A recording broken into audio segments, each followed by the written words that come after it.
Why you didn't really choose this life. A Buddhist wisdom. Why your mind feels out of control. Many people today have heard the idea that you chose this life. But what does that really mean? In Buddhism, this idea isn't about blame. It's not saying you are responsible for your suffering in some moral or mystical way. It also doesn't mean you made a decision before birth to sign up for the life you're living now. That would still imply a permanent you somewhere, and that's not what Buddhism teaches. From both a Buddhist and psychological view, the deeper truth is this: much of your life is shaped by patterns that were formed without your full awareness.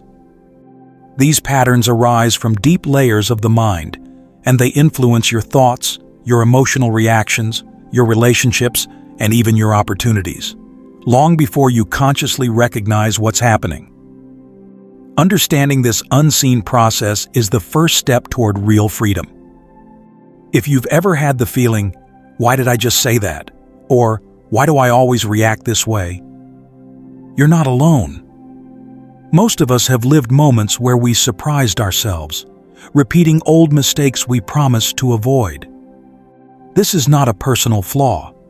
It is part of being human. In psychology, Carl Jung explored this through the concept of the shadow. Parts of the psyche that we don't fully see, but which still shape our choices from the background. In Buddhist philosophy, this same process is described as the stream of consciousness, citta santati. It's not a permanent self that travels through time, but rather a continuous series of mental moments. Imagine watching a movie. Each frame appears briefly and disappears, yet together they create the illusion of a flowing story. In the same way, our mental stream moves forward, frame by frame, carrying with it our tendencies, our fears, and our habits. But this leads to a very deep question. If there's no solid me, then whose habits are these? Who is carrying these tendencies forward? Interestingly, the Scottish philosopher David Hume asked the same question. He turned his attention inward, searching for a self. But all he could find were shifting thoughts, sensations, and perceptions. No fixed center, no solid I, just a flow. And he realized what the Buddha had already taught centuries earlier. The idea of a permanent self is something we assume. It is not something we actually find. So then, how do these habits continue? Buddhism offers a beautiful image. Think of a wave traveling across the surface of the ocean. The water doesn't move far. It only rises and falls. But the shape of the wave, the pattern, can travel great distances. Our mental habits are like that wave. They move forward through time, passed from one moment to the next, even though there is no solid person holding them. The pattern continues, not because there is a fixed self, but because the conditions allow it to. This is how our life is shaped, not by a single choice in the past, but by countless tiny moments, flowing together, forming patterns that repeat themselves. And this pattern is not fate. It can be understood. And once it's understood, it can be transformed. Why habits shape your reality. When people hear the word karma, many immediately think of fate, cosmic payback, or some invisible force keeping moral score. But in Buddhist teaching, karma is not about reward or punishment. It is simply a natural law, the law of cause and effect, applied to the mind. Just as dropping a stone creates ripples in water, every thought and action sets something in motion. And over time, those motions become patterns. These patterns become your life. Imagine your mind as a field. Walk the same path across it day after day, and eventually the grass wears down, forming a trail. Meanwhile, paths you don't use become overgrown. This is how habits form. The more you repeat a way of thinking, reacting, or behaving, the easier it becomes to repeat again. Not because fate demands it, but because your mind, like the body, learns through repetition. Karma is the word Buddhism uses for this process of conditioning. It is not a judgment, it's a description. The Buddha was very precise about where this process begins. He said, "It is intention, monks, that I call karma." The key word is satana, intention. Karma doesn't begin when you act. It begins with the mental impulse, the push behind the action. That impulse is the seed. Two people might do the exact same thing, donate to charity, for example, but one acts out of compassion, while the other acts to be admired. Though the gesture looks identical, the internal quality, the karma, is different. And so, over time, the effects will differ too. This idea isn't limited to Buddhism. The Greek philosopher Aristotle offered a similar insight. He taught that we become what we practice. We become just by doing just acts, he said. In other words, character isn't a trait you're born with. It's something you sculpt, one decision at a time. Who you are today is not the result of a single choice, but of hundreds of small, repeated actions that have settled into the shape of your personality. But karma isn't just individual. Your personal stream of choices flows into much larger currents. You are not an isolated event. You are part of a family, a culture, a world. And the patterns you inherited were shaped by those who came before you, just as your choices will shape what comes after. A child born into a war zone or a broken system isn't suffering because of something they deserve. That child is receiving the impact of collective karma, a web of shared causes created by millions of people, often over generations. Their situation is real, but it is not a moral verdict. Understanding this helps dissolve both arrogance and guilt. It reminds us that life is not a personal scorecard. It is a living system of cause and effect, in which every intention, however small, leaves a trace. And when we truly see this, karma becomes not a burden, but a doorway. Because if your life is shaped by intention, then in this very moment, you can begin shaping it differently. Why we keep making the same mistakes. At this point, a natural question arises. If habits shape our lives, then why do so many of our habits lead us in the wrong direction? Why do we keep repeating choices that hurt ourselves and others? The answer lies in a deep misperception at the core of our experience. In Buddhist teaching, this is called avijja, often translated as ignorance. But it's not about intelligence. It's more like a built-in blind spot, a quiet distortion in the way we see reality. And because we see things wrongly, we act wrongly. Not because we're bad, but because we're confused. This confusion shows up in three major ways. First, we treat things that are constantly changing as if they will last forever. We cling to people, plans, identities, as though they are solid and unshakable. But life is fluid. Everything we hold on to eventually shifts or slips away. And when it does, we feel pain, not because life has betrayed us, but because we misunderstood its nature.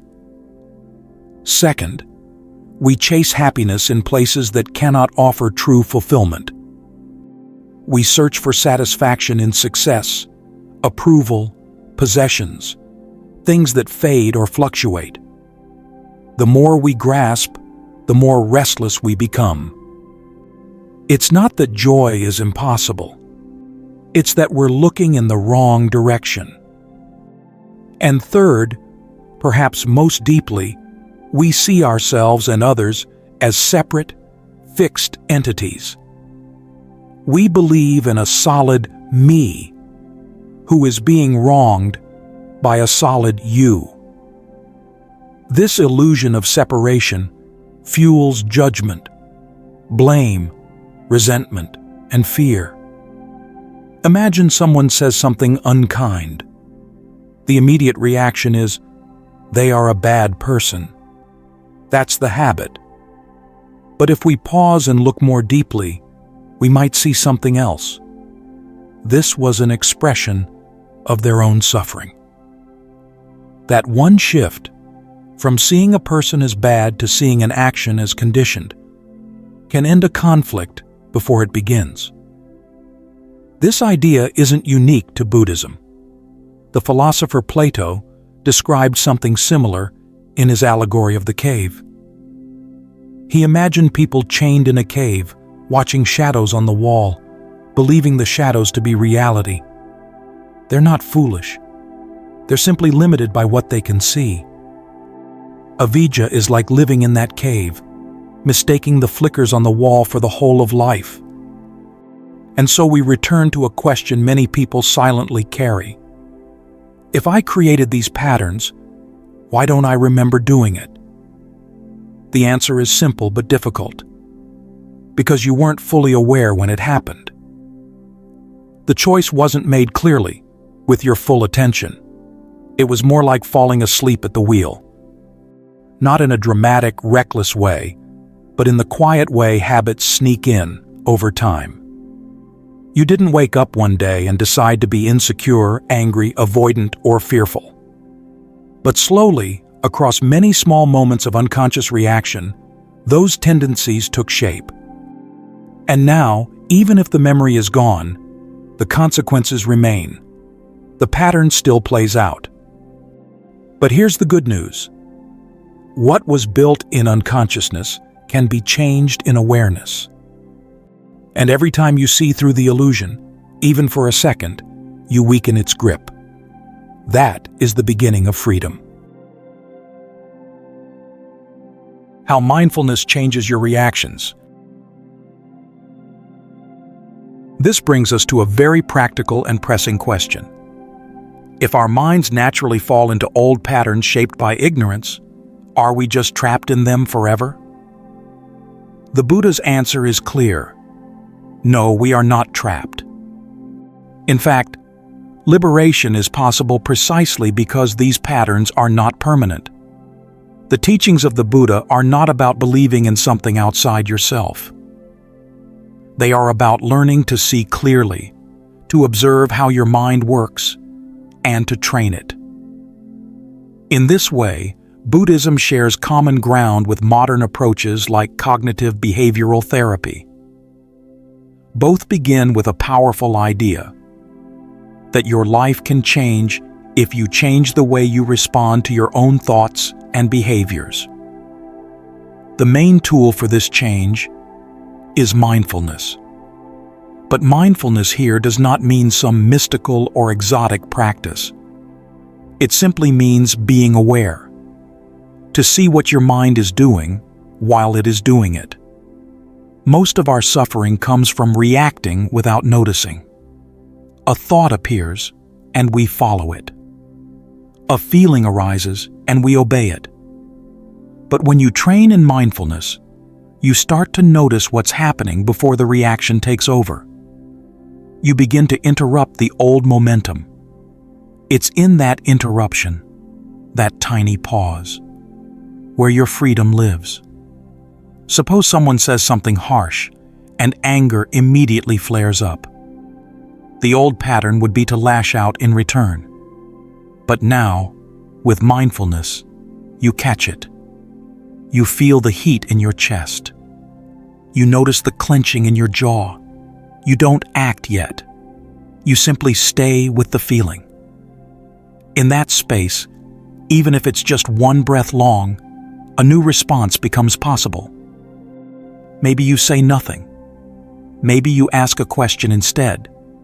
Whatever it is, it's no longer automatic. It's intentional.